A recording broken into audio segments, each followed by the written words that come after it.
சிம்ம ராசி அன்பர்கள் நிறைய பேர் நிறைய பயத்தில் இருக்கீங்க. காரணம் என்ன அப்படின்னா, சனி அஷ்டமத்து சனியாக வந்து உட்கார்ந்துட்டுருக்கானே, அஷ்டமத்து சனி அடுத்த 1000 நாட்கள் கெடுக்கதானே செய்வான் அப்படின்ற மாதிரி ஒரு பயம் இருக்குது. ஒரு விதத்தில் உண்மை, ஒரு விதத்தில் உண்மை இல்லை. எப்படி அப்படின்னு சொன்னால், பொதுவாக அஷ்டமத்து சனி கெடுக்க தான் செய்வான். காரணம் என்ன அப்படின்னா, சனி வந்து பாருங்கள், இன் ஜென்ரல் சொல்லுவாங்க, 7 நாட்டு சனி வரும்போது 7.5 வருஷம் அவன் கொடுக்கக்கூடிய கெடுபலன்களை அஷ்டம சனி 2.5 வருஷத்தில் அவன் கொடுத்துருவான். அர்த்தாஷ்டம சனியில் வந்து பார்த்திங்கன்னா, அந்த 2.5 வருஷத்தில் என்னென்ன கெடுபலன்களை கொடுக்குறானோ அதில் பகுதி கொடுப்பான் அப்படின்றது இந்த சனியினோட ஒரு பலன்களை பற்றி சொல்கிறது உண்டு தான். அப்போ அஷ்டம சனி முழுசும் இப்போ உங்களுக்கு கெடுக்கக்கூடிய இதில் இருக்கானா அப்படின்னா இல்லைங்க. அடுத்த 1000 நாட்களோ 100க்கு 100% சனி உங்களுக்கு எடுக்க மாட்டான். கவலைப்படாதீங்க, அதுக்கு விளக்கம் நான் உங்களுக்கு சொல்கிறேன். பொதுவாக வந்து பாருங்கள், அஷ்டம சனி அப்படின் போது நம்ம 5 விஷயத்தில் ஜாக்கிரதை அப்படின்னு இருக்கணுங்க. அப்போ சிம்மராசி அன்பர்கள் நீங்கள் என்னென்ன விஷயத்தில் ஜாக்கிரதையாக இருக்கணும்? ஒன்று, கையில் இருக்கக்கூடிய ஒரு காசு, நம்ம வந்து அசர்ட் அப்படின்னு சொல்லுவாங்க பார்த்தீங்களா. எனக்கு வந்து நான் வந்து கையில் 10 லட்சம் வச்சுங்கிறேன், 10,000 ரூபாய் வச்சுங்கிறேன், 1 கோடி வச்சுங்கிறேன், எவ்வளோ வச்சுருந்தாலும் நம்மளுக்கு ரொம்ப பிரியமானவங்க வந்து பார்த்திங்கன்னா நம்மளுக்கு கேட்பாங்க. அந்த பிரியமானவங்க அப்படின்னு சொல்லிட்டு நம்மளுக்கு அவங்க யாராக நம்ம சொல்லலாம் அப்படின்னா, நம்ம மனைவியினோட ரொம்ப வந்து நெருங்கின சொந்தமாக இருக்கலாம், இல்லை நம்ம கணவரோட நெருங்கின சொந்தம், இல்லை என் மனசுக்கே வந்து பார்த்திங்கன்னா ரொம்ப பிரியமானவங்க. அப்படி யாரோ ஒருத்தவங்க நம்ம வந்து அவாய்ட் பண்ண முடியாது. அப்படிப்பட்ட பர்சனாலிட்டி கேட்குறாங்க அப்படின்னா திரும்பி வரும் அப்படின்னு நினச்சி கொடுக்க வேண்டாம். திரும்பி வரலைன்னா பரவாயில்லை அப்படின்னா நீங்கள் கொடுக்கலாம். இது ஃபஸ்ட்டு விஷயம். 2வது விஷயம், குடும்பத்தில் ஏற்படக்கூடிய சின்ன சின்ன பிரச்சனைகள்லேருந்து ஒரு பெரிய அளவுக்கு வரைக்கும் கூட வரும். இது குடும்பத்தில் வந்து பாருங்கள், சின்ன சின்ன பஞ்சாயத்து, என்னோட புத்திசாலித்தனத்தினால தீர்த்து வைக்கக்கூடிய பஞ்சாயத்துகளும் வரும். என்னோட புத்திசாலித்தனத்தினால ஒன்றுமே பண்ண முடியலம்மா, என்ன பண்ணுறதுனே தெரியாமல் நான் தவிக்கிறேன், இந்த பஞ்சாயத்து வந்து சார்ட் அவுட் ஆச்சு, என் குடும்பத்தில் நிம்மதி வந்து இருந்தால் மட்டும்தான், அதாவது என் குடும்பத்தில் இந்த பிரச்சனைகள் ஓஞ்சி சந்தோஷமாக இருந்தால் மட்டும்தான் நான் நிம்மதியாக இருப்பேன் அப்படின்னு நினைக்கிறீங்களா? இந்த 2.5 வருஷம் அந்த நினைப்பை மாற்றிக்கோங்க. காரணம் என்ன அப்படின்னா, சில பல பிரச்சனைகள் நீங்கள் சார்ட் அவுட் பண்ணுற மாதிரி வரும். சில பல பிரச்சனைகள் நீங்கள் நல்ல புத்திசாலிகளாக இருந்தாலும், சிம்மம் அதீத புத்திசாலிகள், நிறைஞ்ச ஆளுமை மிக்கவங்க இருந்தாலும், என்னோட புத்திசாலித்தனத்துக்கும் அப்பாற்பட்ட பிரச்சனை அப்படின்னும் போது கடவுளால் மட்டும்தான் தீர்த்து வைக்க முடியும். அப்போ ஓகே, கடவுளாக பார்த்து எப்போ வந்து தீர்த்து வைக்கிறோம் தீர்த்து வைக்கிட்டோம் அப்படின்னு நிம்மதியாக இருக்க வழியை பார்த்துக்கோங்க. இது 2வது விஷயம். 3வது விஷயம், நீங்கள் தொழில் செய்யக்கூடிய இடத்துல கண்டிப்பாக வந்து பார்த்திங்கன்னா, நான் நல்ல வந்து பாருங்கள், ரொம்ப சின்சியரான ஒர்க்கர். நான் 15 வருஷமாக இந்த கன்சர்னில் தான் வேலை செய்கிறேன். என்னோட ஹையர் அஃபிஷியல்னால எனக்கு பிரச்சனை வரலாம், என்னோட சபார்டினேட்ஸ்னால் என் கீழே வேலை செய்கிறவங்களால பிரச்சனை வரலாம், இல்லை எனக்கு ரொம்ப பிரியமான ஃப்ரெண்டு முதுகில் குத்துறாங்க, இந்த மாதிரி வரலாம். அப்போ இதை எப்படி அவாய்ட் பண்ணோம்? ரொம்ப சிம்பிளுங்க.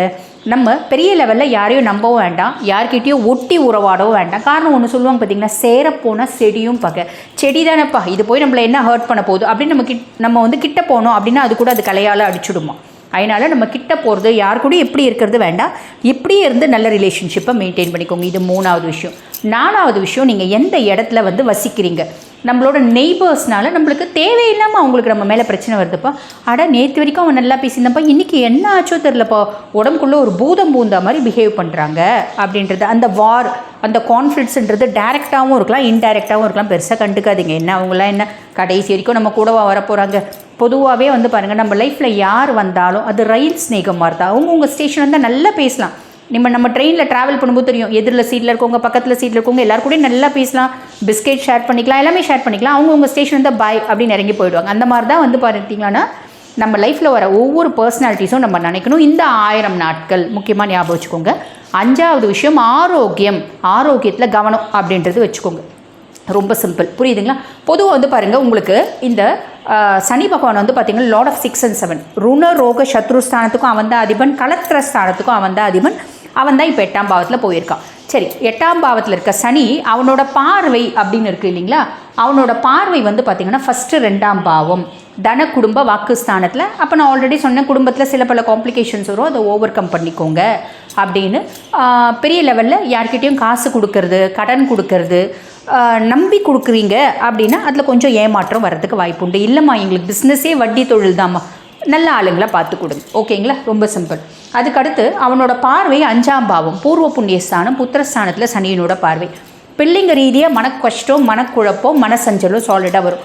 பூர்வீக சொத்து பத்து இருக்குங்க, அந்த சொத்து பற்றி எனக்கு வருமா, இந்த 1000 நாட்கள் பெருசாக எதிர்பார்க்காதீங்க. கேஸு போடலான்னு இருக்குங்க. இந்த 1000 நாட்கள் யோசித்து செய்யலாம். அப்படி நீங்கள் கேஸு போடணும் அப்படின்னா உங்கள் சுய ஜாதகத்தை அனலைஸ் பண்ணிவிட்டு செய்யுங்க. ஆல்ரெடி கேஸ் ஓடிட்டுருக்குமா, ஃபேவராக வருமா? பெரும்பாலும் வராது. புரிஞ்சிருக்கும்னு நினைக்கிறேன். சரி, அதுக்கு அடுத்து இவரோட பார்வை வந்து பார்த்திங்கன்னா 10ஆம் பாவம் தொழில் ஸ்தானத்தில் சனியினோட பார்வை. அஷ்டமத்து சனியாக இருந்து அவரோட பார்வை பார்க்குறாரு. அவர் நல்ல பார்வை பார்க்கல, அவர் வந்து ஒரு தீய பார்வை அப்படின்னு சொல்கிறாங்க பார்த்தீங்களா, அந்த மாதிரி பார்வை பார்க்குறாரு. அப்போ தொழில் செய்கிற இடத்துல நான் முன்னமே சொன்னேன், கண்டிப்பாக ஏதாவது ஒரு பஞ்சாயத்து, அதுவும் ஒரு சிலருக்கு ஒரு நாளைக்கு ஒரு பஞ்சாயத்து அப்படின்ற மாதிரி வரும். ஆக என்னம்மா ஒரு வார்த்தை கூட நல்ல வார்த்தை சொல்லலையே அப்படின்னா கவலைப்படாதீங்க. இவ்வளோ பிரச்சனைகள் சனி உங்களுக்கு கொடுக்குறாரு அப்படின்னாலும் குரு உங்களுக்கு சப்போர்ட்டிவாக இருக்கார். குரு வந்து பாருங்கள் 100% சனி பகவான் பிரச்சனைகளை கொடுக்கறதுக்கு ரெடியாக இருக்கார். குரு ஏறக்குறைய 60% வந்து சார்ட் அவுட் பண்ணிவிடுவார். கவலைப்பட வேண்டாம், இது ஒரு ப்ளஸ் அப்படின்னு சொல்லலாம். சரி, இப்போ நாங்கள் சொன்னது வந்து பார்த்திங்கன்னா கோச்சார பலன். கோச்சார பலன் அப்படின்றது 50% தான் பொருந்தும். அப்போ 50% பலன் தெரிஞ்சுக்கினீங்களா? இப்போ நீங்கள் என்ன பண்ணுங்கள், நேராக போய் வீட்டில் பீரோ திறந்து உங்களோட ஜாதகத்தை எடுத்து வைங்க. பொதுவாக நான் வீட்டில் பீரோவில் தான் ஜாதகம் வச்சுருப்பேன், அதனால் சொல்கிறேன். நீங்கள் எங்கே வச்சுருக்கீங்கன்னு தெரியாது. ஜாதகத்தை எடுத்து ஜாதகத்தை பிரிச்சுக்கோங்க. லக்னம் லா அப்படின்னு போட்டிருக்கோம், அது 1ஆம் பாவம் கட்டம். 2, 3, 4 அப்படி 12 கட்டத்தையும் பென்சிலில் எழுதிக்கோங்க. இப்போ சனி பகவான் எந்த பாவத்தில் உங்கள் ஜாதகத்தில் இருக்கார்? சனி பகவான் வந்து பாருங்கள் 3, 6, 8, 12 இந்த பாவங்களில் இருக்கிறார். அப்படின்னா இப்போ நான் சொன்னது 100% சாலிடாக நடந்துடும். இன்னும் கொஞ்சம் இன்டென்சிஃபையாக கூட நடக்கும். 100% கூட நடக்கிறதுக்கு வாய்ப்பு உண்டு. புரியுதுங்களா? சரி, அப்போ இது நெகட்டிவ் தான் நோக்கி போகுது. பரிகாரம் பின்னாடி பார்த்துக்கலாம். இப்போ அந்த பாவங்களில் இல்லாமல் சனி பகவான் வந்து பார்த்திங்கன்னா 9ஆம் பாவத்தில் இருக்கார். அதே மாதிரி லாபஸ்தானம் 11ஆம் பாவம் சனின்னு போட்டிருக்கோம். இந்த பாவத்தில் இருக்காங்க அப்படின்னா என்ன ஆகும்? இந்த பலன்கள் அப்படின்றது அப்படியே உள்டாவாக நடக்கும். அந்த பாவத்தில் இருக்காங்க. சனி தசையில் வேறு இருக்கீங்க நீங்கள் அப்படின்னும் போது 100% இந்த கெட்ட இம்பேக்ட் அப்படின்றது நடக்காது. 90% மாறி நல்லது நடக்கும். புரியுதுங்களா? சரி, இப்போ சனி பகவான் வந்து பாருங்கள் 2ஆம் பாவத்தில் இருக்கார். தன குடும்ப வாக்குஸ்தானத்தில் இருக்கார். அப்போ காசு, பணம், வசதி, அந்தஸ்து எல்லாத்தையும் கொடுத்தாலும் குடும்பத்தில் சில பல பிரச்சனைகள், பஞ்சாயத்துகள் அப்படின்றது மட்டும் வரும். மீதி எந்த பிரச்சனைகளும் அவ்வளோ வந்து பார்த்திங்கன்னா இன்டென்சிஃபைடாக இருக்காது அப்படின்னு சொல்லலாம். பொதுவாகவே வந்து பாருங்கள், ஜாதகத்தில் இந்த ஜோதிட சாஸ்திரத்தில் விதிகள் நிறைய இருக்குது. அதுக்கும் மேலே விதி விலக்குகள் அப்படின்றது இருக்குது. அந்த பாவத்திலலாம் இருக்காங்க 3, 6, 8, 12 இருப்பார். சாலிடாக கெடுப்பார். அதுலேயும் விதி விலக்கு அப்படின்றது உண்டு. சுபர்னோட பார்வை, வீடு கொடுத்தவன், நட்சத்திர சாரம் வாங்கினவன், இப்படி வந்து பார்த்திங்கன்னா சொல்லிகிட்டே போகலாம். ஆனால் அது உங்களுக்கு அவ்வளோலாம் சொல்லும்போது கொஞ்சம் கன்ஃபியூஷன் அப்படின்றது ஏற்படும். நீங்கள் ஜென்ரலாக தெரிஞ்சுக்கணும் அப்படின்போது இந்த பாவத்தை நீங்கள் கம்பேர் பண்ணி தெரிஞ்சுக்கலாம். சரிங்க, இப்போ நீங்கள் சொன்னது எல்லாமே ஓகே. இப்போ நான் ராகு தசையில் இருக்கேன். ராகு சுய ஜாதகத்தில் எந்த இடத்துல இருக்கா? பாக்கிய ராகுவாக இருக்கான். பெருசாக வந்து அஷ்டமத்து சனியை பற்றி கவலைப்படவே வேண்டாம். கேது தசையில் இருக்க. கேது சுய ஜாதகத்தில் எங்கே இருக்கான்? லாபஸ்தானத்தில் இருக்கான். 11ஆம் பாவத்தில் இருக்கான். பெருசாக அஷ்டமத்து சனியை கவலைப்படவே வேண்டாம். கேதுனோட தசை நடக்குது. கேது லாபஸ்தானத்தில் இருக்கா. நான் இப்போ ஃபாரின் போயிடுவேன், கவலைப்பட வேண்டாம். ஸோ நீங்கள் ஒவ்வொன்றுத்தையும் உங்களோட சுய ஜாதகத்தை கம்பேர் பண்ணி பார்க்கும்போது துல்லியமான பலன்கள் அப்படின்றது தெரிஞ்சுக்க முடியும். பரிகாரம் அப்படின்னு சொல்கிறேன்னு சொன்னீங்களேம்மா அப்படின்னா ஆமாங்க. பரிகாரம் என்ன அப்படின்னா 2 விதமான கோயில் இருக்குங்க. ஒன்று அஷ்டமத்து சனி அப்படின்னாலே அறந்தாங்கி பக்கத்தில் எட்டிய தளியில் இருக்க அகஸ்தீஸ்வரரை போய் வழிபாடு பண்ணிட்டு வாங்க, நிறைய நல்லது நடக்கும். இது ஒரு விதமான பரிகாரம். இன்னொன்று, இல்லைம்மா நாங்கள் சென்னை சுற்றி இருக்கோம், இங்கே ஏதாவது கோயில் இருக்கா அப்படின்னா ஆமாங்க.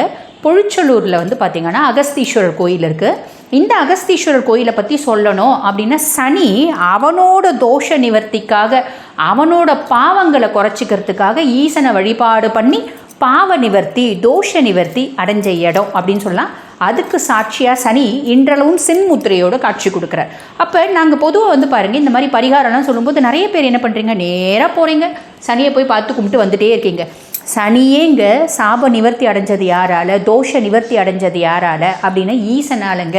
நேராக போய் ஈசனை கும்பிடணும், இவ்வளோண்டு வில்வமான வாங்கிட்டு போங்க. அதுக்கடுத்து அம்பிகையை கும்பிடணும். அதுக்கப்புறம் தான் சனிக்கு கருங்குவளை மலர், நீலோத்பவ மலர் வச்சு வழிபாடு பண்ணிட்டு வரும். புரியுதுங்களா?